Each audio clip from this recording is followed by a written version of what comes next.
봄이 가면 여름이 오고, 여름이 가면 가을이 오고, 그리고 겨울이 옵니다. 이것은 거스를 수 없는 자연의 순리입니다. 우리 자연에는 이와 같이 사계절이 있습니다.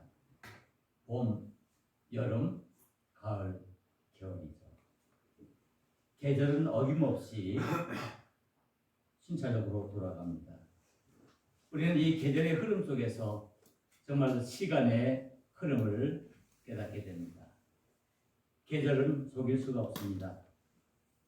우리가 파란 싹이 돌아오는 그런 모습을 보고 봄이 오는구나 라고 느낍니다.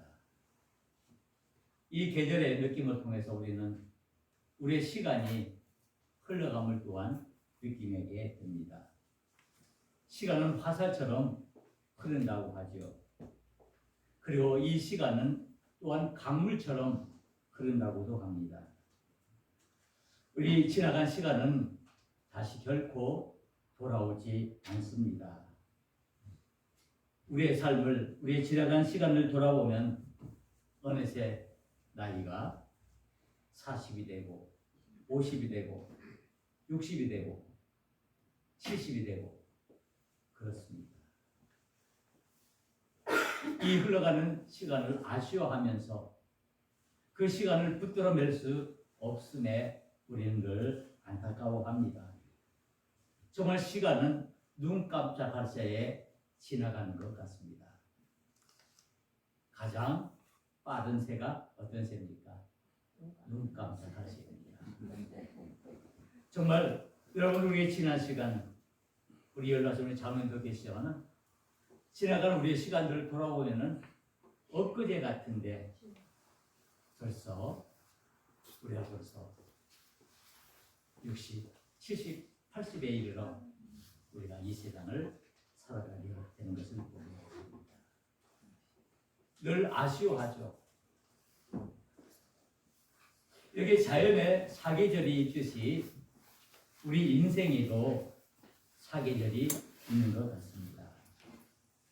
봄과 같이 파릇파릇하던 그 유아기 시절, 우리 여기 아까 소아양이 아주 멋진 바이올린을 연주했는데 이 소아처럼 정말 푸릇하고 정말 파란 그런 유아기가 있는가 하면 여름과 같이 뜨거운 열정을 가지고 정말 모든 것 다 할 수 있을 것처럼 지내던 그런 청소년기가 있다고 합니다.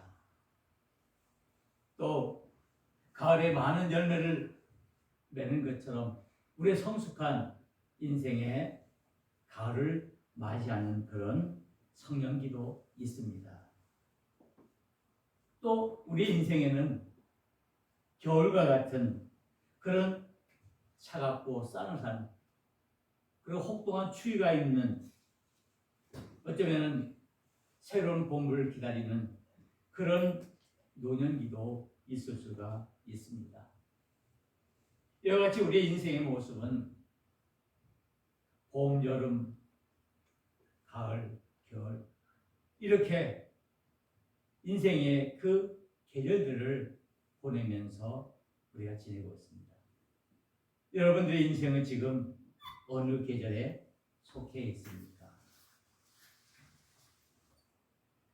바울은 우리 신약 성경에 보면은 13개의 서신을 썼습니다.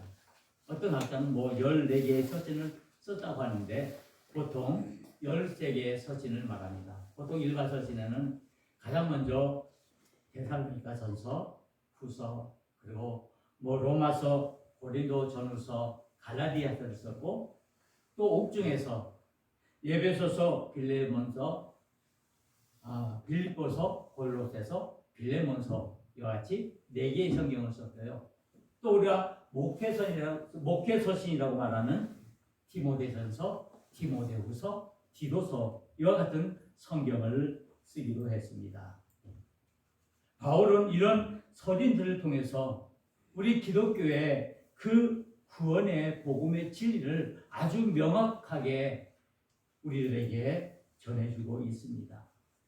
바로 이렇게 바울이 쓴 이 서신들의 내용이 우리 오늘날 기독교의 가장 핵심적이고 중요한 그런 내용들이 됩니다.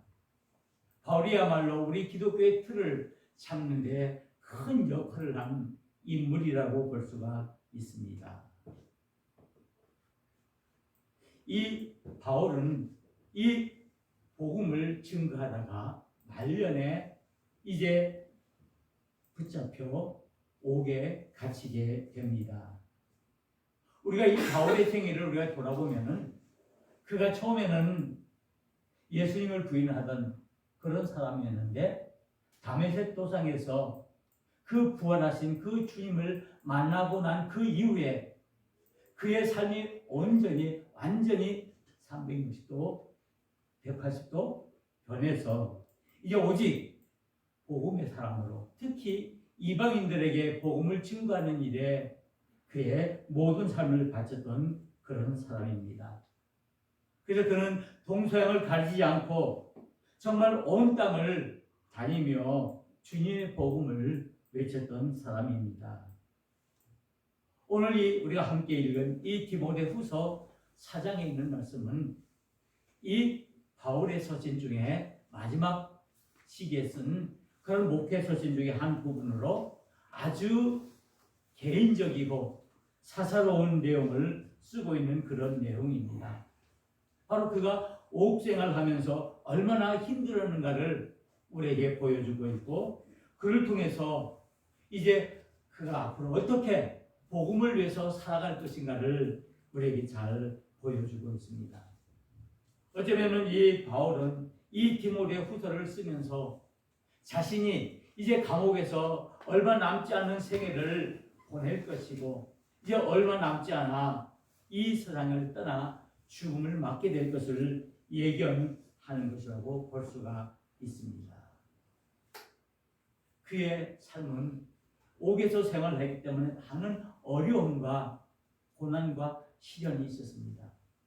그러나 그의 영적인 상태로는 아마 그의 믿음이 가장 완숙한 성숙한 그런 시기에 있을 것이어서 그의 마음은 정말 행복감으로 충만했을 것이며 늘 성령 충만한 삶을 살았을 것입니다.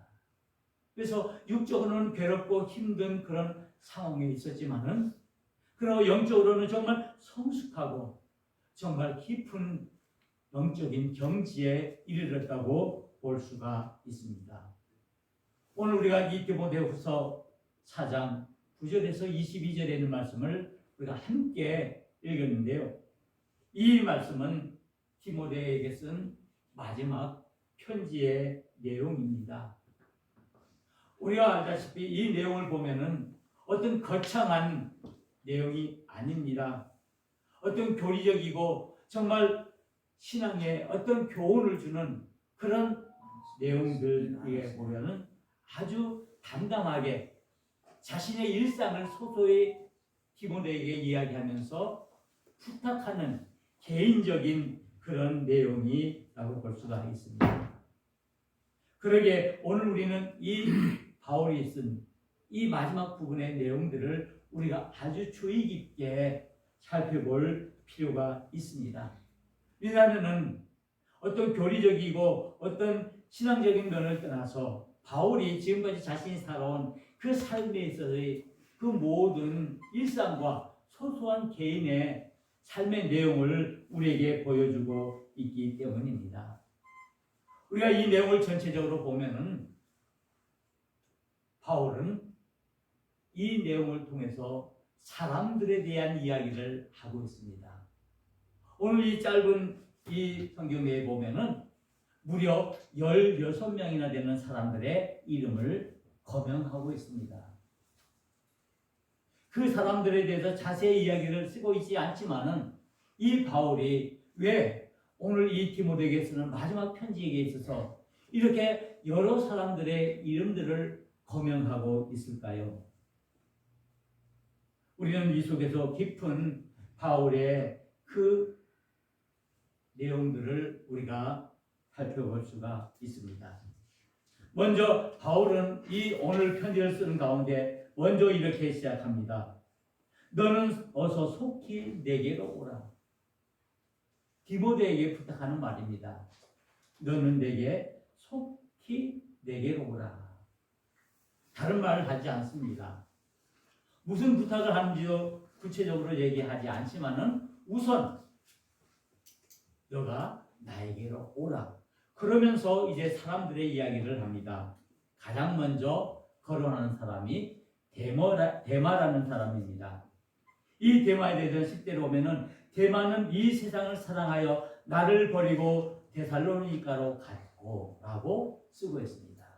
이 데마라는 사람은 처음에는 이 바울의 복음을 듣고 정말 흥분하고 너무나 기뻐서 열정적으로 이 복음을 위해서 이 바울과 함께 모든 것을 다 하겠다고 결심했던 그런 사람이었지만은 이에 시간이 흐르면서 그가 그 복음의 열정이 식고 얘가 지금까지 살아온 세상에 대한 그 갈망이나 세상에 대한 욕망 때문에 그는 이 세상을 향해서 나아간, 비록 지금까지는 복음의 생활을 했지만은 그 복음을 버리고 떠난 사람이라고 이 바울은 이 데마를 지적하고 있습니다. 그래서 데마는 이 세상을 사랑하여 나를 버리고 데살로니가로 갔고 그레스게도 갈라디아로, 디도는 달마디아로. 이 바울 주변에 있던 많은 사람들, 예수님의 복음을 믿고 따르는 많은 사람들이 시간이 흐르면서 그들이 믿음의 열정이 사라져서 그 주님을 버리고 세상으로 떠난 사람들을 말씀하고 있습니다. 우리는 이 말씀을 통해서 무엇을 깨달을 수 있을까요? 왜 사도 바울은 갑자기 이 데마의 이야기를 하고 있을까요? 많은 사람들은 이 세상을 살아가면서 믿음을 가지고 열심히 내가 하나님을 섬기고 주님을 위해서 살아간다고 하지만은 시간이 흐를수록 그 열정이 사라지고 그로 인해서 그가 복음을 버리고 이 세상을 향해서 그 속에 들어가 그 속에서 살아간다는 것을 지적하고 있습니다. 그래서 이 바울은 정말 안타까운 마음으로 복음을 버리고 세상을 향해 나가는 그 사람들의 그 모습을 보고는 너무나 안타까워서 이제 디모데에게 그들에 대한 이야기를 하고 있는 것입니다. 그래서 우리가 하나님의 사람들로 부름을 받았다면 이 세상을 사랑하기보다는 먼저 주님을 사랑하고 복음 안에서 그 복음을 위해서 우리가 우리의 모든 열정을 다하고 살아야 한다는 것을 간접적으로 우리에게 말씀하고 있는 것입니다. 그리고는 이 사도 바울은 이 디모데에게 이 바울의 개인적인 부탁을 하게 되는 것입니다. 그 부탁이 13절에 나와 있습니다. 13절을 보면은 내가 올 때에 내가 드로가보의 집에 둔 겉옷을 가지고 오고 또 책은 특별히 가죽 종이에 쓴 것을 가지고 오라. 이제 많은 사람들의 그 복음을 떠나는 그 안타까운 마음을 이 디모데에게 이야기하면서 정말 믿음의 사람들은 무엇보다 이 세상을 사랑하기보다는 복음 안에서 주님을 위해서 살아갈 것을 말씀하시면서 또 이제 개인적인 부탁을 이제 디모데에게 하는 것입니다. 이제 너가 나에게 올 때 나를 위해서 가지고 올 것이 있는데 겉옷과 책을 가지고 오라. 특별히 그 책이 어떤 책이 하면은 가죽 종이에 쓴 책을 가지고 오라라고 이 얘기를 합니다. 이것은 바울이 감옥에서 생활하면서 필요한 것이죠. 그래서 그 디모데에게 자신이 두었던 그 겉옷과 책을 가지고 오라고 말하는 것입니다. 이 겉옷은 이 추운 겨울을 나기 위해서는 그가 그의 몸을 보호하기 위해서 그 따뜻한 옷이 필요했기에 옷을 부탁하는 것입니다. 그리고 자신이 쓴 책 중에 아주 귀중한 복음의 책을 가지고 오라고 부탁하는 것입니다. 그 책의 내용이 어떤 책인지는 우리가 알 수 없지만은 이 사도 바울은 이 디모데에게 너가 나에게 올 때 겉옷과 책을 가지고 오라고 부탁을 합니다. 그리고는 또 세 번째로 오늘 본문을 통해서 이 사도 바울은 디모데에게 권면하고 부탁하는 이야기가 있습니다. 이것 또한 사람에 대한 이야기입니다. 앞에서는 복음을 따르는 많은 사람들이 그 복음을 버리고 세상을 향해 나가는 그 안타까움으로 그 사람들이 돌아오기를 간절한 마음으로 기다리면서 이 디모데에게 그 사람들에 대한 이야기를 했고, 이제 또한 이제 사람들에 대한 이야기를 하는데, 이제 이렇게 말합니다. 14절에 보면은 구리세공업자 알렉산더가 내게 해를 많이 입혔음에 주께서 그 행한 대로 그에게 갚으시라. 너도 그를 주의하라. 그가 우리 말에 심히 대적하였느니라. 알렉산더라는 사람이 있는데 이 사람은 구리를 세공해서 파는 그런 사람인데 그가 나에게 많은 어려움을 주고 많은 박해를 했던 사람이다.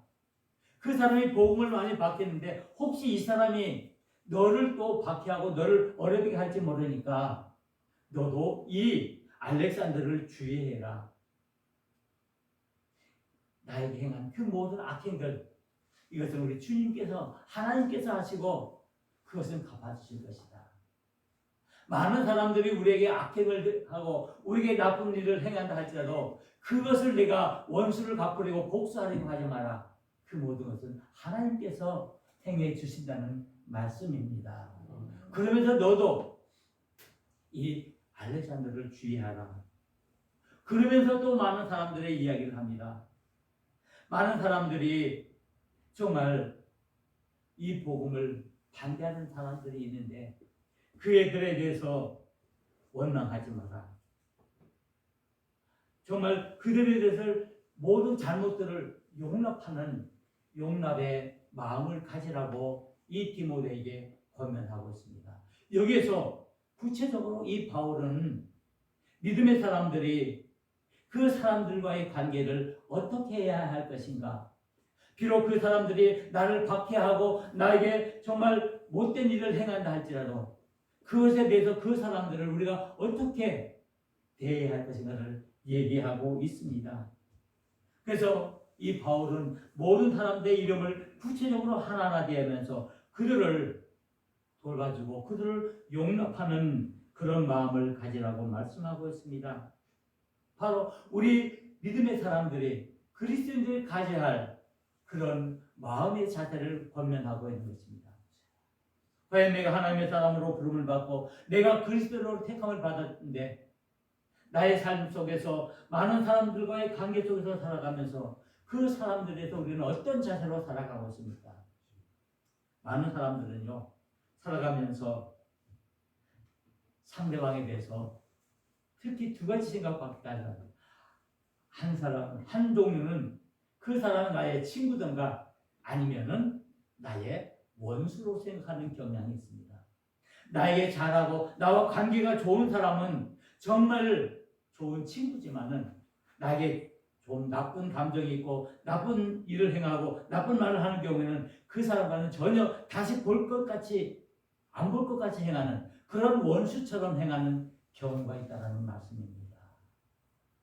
그러나 오늘 이 바울이 믿음의 사람들로서 우리 사람의 관계는 어떻게 해야 하는가? 그에 대해서는 모든 사람 똑같이 우리가 사랑하고 우리가 친구처럼 대하고 우리가 한 형제처럼 대함을 말씀하고 있습니다. 비록 그 사람이 나에게 악행을 행한다 할지라도 나에게 나쁜 일을 행한다 할지라도 결코 그를 저주하고 그를 복수하기 위해서 우리가 그를 바라보는 것이 아니다.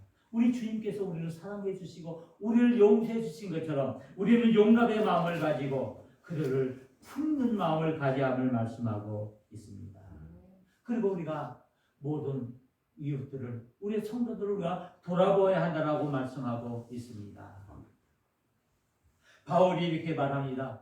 브리스기아와 아굴라와 및 오네시브로의 집을 문안하라. 에라스도는 고린도에 머물러 있고 무로디비고는 병들어서 밀레도에 두었노니 이 많은 사람들 병들고 힘든 사람들 너희들 그들 돌보고 그들과 함께 하라고 말씀하고 있습니다. 그러면서 이제 바울이 또 한 가지의 권면을 합니다. 너는 겨울 전에 어서 오라. 겨울 전에 오라. 겨울이 되기 전에 나에게로 오라라고 말씀하고 있습니다. 이 바울은 그가 복음을 증거하면서 이 아시아 지역에 세운 많은 교회들의 성도들을 생각하며 그 교회를 위해서 기도하며 그들을 위해서 정말 하나님께 간절히 기도하는 그 기도의 모습을 우리에게 보여주고 있습니다. 그 세워진 교회들아가 말씀 안에서 올바로 세워지기를 기도했고 거기에 속해 있는 모든 성도들이 믿음 안에 온전히 오직 하나님만 섬기고 서로 사랑하면서 서로 믿음 안에 교제하면서 살아가기를 간절히 바라는 모습을 오늘 이 디모데후서의 그 마지막 부분에서 디모데에게 간절히 바라는 모습을 보고 있습니다. 이 바울이 이 디모데에게 정말로 주고 싶은 말씀은 어떤 신앙적인 교리나 어떤 신앙적인 그런 내용보다는 그의 삶 속에서 믿음의 사람들로 그가 어떻게 살아나갈 것인가를 그에게 보여주고 있습니다. 교회를 위해서 헌신하고 그 교회에 있는 성도들을 서로 사랑하고 그들을 위해서 정말 품는 마음으로 그들을 용납할 것을 말씀하고 있는 것입니다. 그리스도의 마음으로 그 모든 성도들을 대하라고 말씀하고 있습니다. 비록 사람들이 그를 배신하고 그에게 많은 원망거리가 있다 할지라도 그것에 매이지 않고 오직 그리스도의 마음으로 모든 사람들을 품으라라고 말씀하고 있습니다. 그러면서 말씀하는 것은 오직 사람을 의지하지 말고 하나님만 의지하라라고 말씀하고 있습니다. 오직 우리는 이 세상을 살아나갈 때 사람을 의지하기보다는 이 세상을 의지하기보다는 오직 하나님을 의지하고 그 하나님의 뜻에 순종하면서 살아가야 함을 말씀하고 있습니다. 그럴 때 그 하나님이 그 주님이 우리의 힘과 능력이 되어주심을 말씀하고 있습니다. 주께서 내 곁에 서서 나에게 힘을 주심은 나로 말미암아 선포된 말씀이 온전히 전파되어 모든 이방인이 듣게 하리 하심이니 내가 사자 입에서 건짐을 받았느니라. 나는 오직 하나님만 의지하고 이 복음을 증거하겠다라고 고백하고 있는 것입니다. 오직 복음을 위해서 나의 남은 마지막 생을 온전히 바치겠다라고 고백하고 있는 것입니다. 이 복음을 위한 그 바울의 열정을 우리는 이 말씀을 통해서 깨달을 수가 있습니다. 이제 바울은 이 디모데에게 간곡히 부탁합니다. 겨울이 오기 전에 어서 오라. 디모데를 향한 바울의 마음입니다.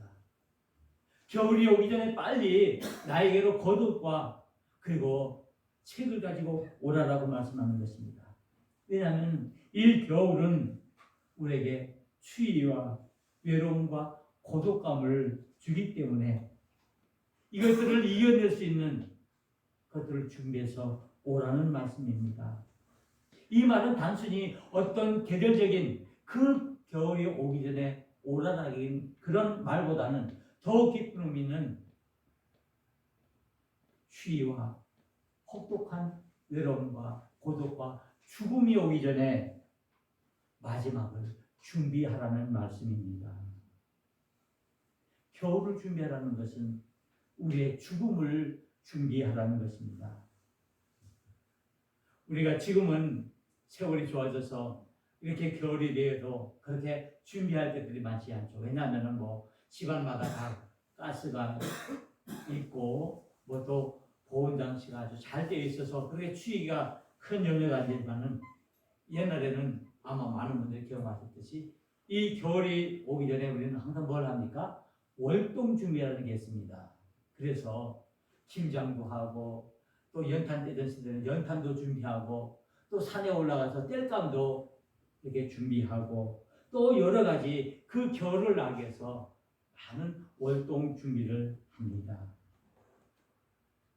이것은 그 겨울, 그 추운 겨울이 오기 전에 우리가 그 겨울을 잘 맞기 위해서 준비해야 할 것을 잘 준비해 두어야만이 그 겨울을 잘 날 수 있다는 말씀입니다.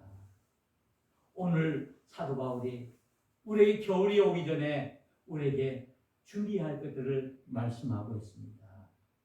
우리가 준비해야 할 건 무엇입니까? 우리가 죽음이 오기 전에 우리가 하나님의 사람들로 택함을 받아 구원을 받은 이 믿음의 사람들이 이제 이 죽음을 앞두고 우리가 무엇을 준비해야 할 것인가?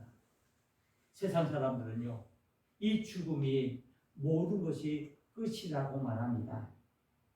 죽으면 모든 것이 끝나가라고 생각을 합니다. 그래서 그 이후에는 아무것도 없다라고 믿고 있습니다. 그러나 우리의 믿음의 사람들은 그렇지가 않습니다. 우리가 예수 그리스도의 십자가의 은혜로 구원받은 사람은 이 죽음이 끝이 아니라 이 죽음이 시작인 줄 믿습니다. 비록 이 죽음이 겨울이라면은 또 다른 그 영생의 봄이 우리에게 있음을 우리는 믿어야 할 것입니다. 바로 이것이 바울 사도가 우리들에게 전한 복음의 핵심의 핵심입니다. 예수 그리스도의 십자가의 죽음과 그리고 그 예수님이 십자가 위에서 부활하신 그 죽음과 부활이야말로 이 복음의 핵심입니다.